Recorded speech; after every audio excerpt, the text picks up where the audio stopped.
In the volatile emotional terrain of The Young and the Restless, the conflict surrounding Phyllis Summers no longer unfolds within the structured boundaries of the law. It mutates into something far more dangerous, erupting inside the fragile architecture of family, loyalty, and moral conviction. At the center of this unraveling storm stand Lauren Fenmore Baldwin and Daniel Romalotti Jr., two individuals bound by a shared history with Phyllis, yet divided by fundamentally opposing beliefs about what she truly deserves. What begins as a disagreement over how to handle the situation quickly escalates into a psychological battlefield, where every belief is challenged, every emotion intensified, and every decision carries the potential to destroy what little trust remains between them. Lauren's determination to protect Phyllis is not simply an act of compassion, it is deeply rooted in her fear of becoming a passive witness to someone's downfall. She has spent years building an identity around control, resilience, and the ability to fix what others cannot. To her, allowing Phyllis to face prison without intervention feels like surrender, like admitting that some people cannot be saved. But beneath that conviction lies a darker, more unsettling truth.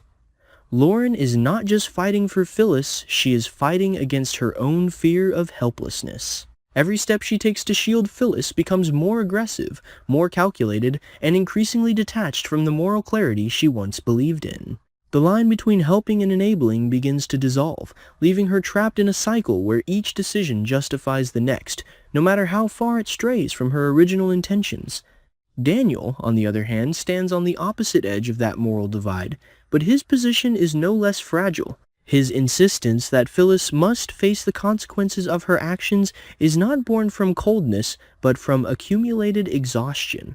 Years of witnessing the fallout of her choices have reshaped his understanding of love into something far less forgiving. For him, protection has become synonymous with damage, and accountability the only remaining path to breaking a pattern that has already consumed too much. Yet even as he clings to that belief, it begins to fracture under the weight of conflicting emotions. The idea of his own mother behind bars is not something he can process without consequence. His logic demands one outcome, but his instincts resist it, creating a tension that manifests as anger sharp, persistent, and increasingly difficult to control. As their perspectives collide, the emotional space between them becomes toxic. Every interaction reinforces their differences, pushing them further into defensive positions where understanding is replaced by judgment. Lauren begins to see Daniel not as someone seeking justice, but as someone willing to abandon his own mother in the name of principle. Daniel, in turn, sees Lauren as dangerously blind, someone so consumed by the need to save that she is willing to ignore the damage being done. Neither is willing to yield, because yielding would mean confronting the possibility that they are wrong, and that possibility is more threatening than the conflict itself. External pressures only intensify the situation. Legal developments begin to narrow the window for intervention, forcing decisions to be made quickly and without certainty. Information surfaces and disappears with equal unpredictability, creating an environment where control feels increasingly like an illusion. Lauren responds by doubling down, pushing beyond ethical boundaries she once respected, driven by the belief that the end will justify the means. But with each step, she moves further away from the person she believes herself to be, her actions becoming harder to defend even to herself. Daniel's response is more volatile.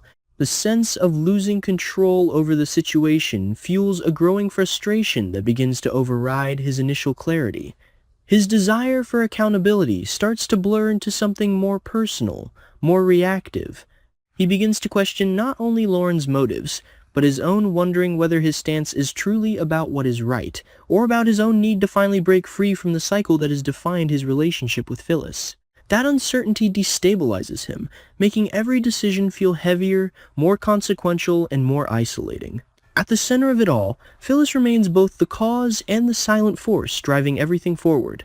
Her absence in these confrontations does not diminish her influence. Instead, it amplifies it. Every argument, every decision, every emotional fracture traces back to her, turning her into a presence that cannot be escaped. The uncertainty of her fate becomes a constant pressure point, forcing both Lauren and Daniel to confront not only what they believe should happen to her, but what they are willing to sacrifice to make that outcome a reality. As the situation spirals, the emotional toll becomes impossible to ignore. Lauren begins to feel the weight of isolation as her actions create distance between herself and those who once trusted her judgment. The more she fights, the more she realizes that victory, if it comes, may leave her with nothing worth holding on to. Daniel, meanwhile, finds himself trapped in a different kind of isolation, one defined not by distance from others, but by distance from his own sense of certainty. The more he questions, the less stable his position becomes, until he is no longer sure whether he is standing on principle or simply reacting to pain. The conflict between them evolves into something that cannot be resolved through compromise. It is no longer about finding a solution, but about surviving the consequences of the positions they have taken. Every possible outcome carries a cost, and none of those costs are evenly distributed. Someone will lose more than they can afford, and no amount of justification will erase that loss. And as the pressure continues to build, one truth becomes impossible to ignore. This is not just a battle over Phyllis's fate. It is a confrontation with the limits of love, the cost of loyalty, and the dangerous illusion that doing what feels right will always lead to the right outcome. Because in a world where every choice demands sacrifice, the most devastating realization is not that someone must pay, but that everyone already has, long before the final decision is made. And sacrifice. The most devastating realization is not that someone must pay, but that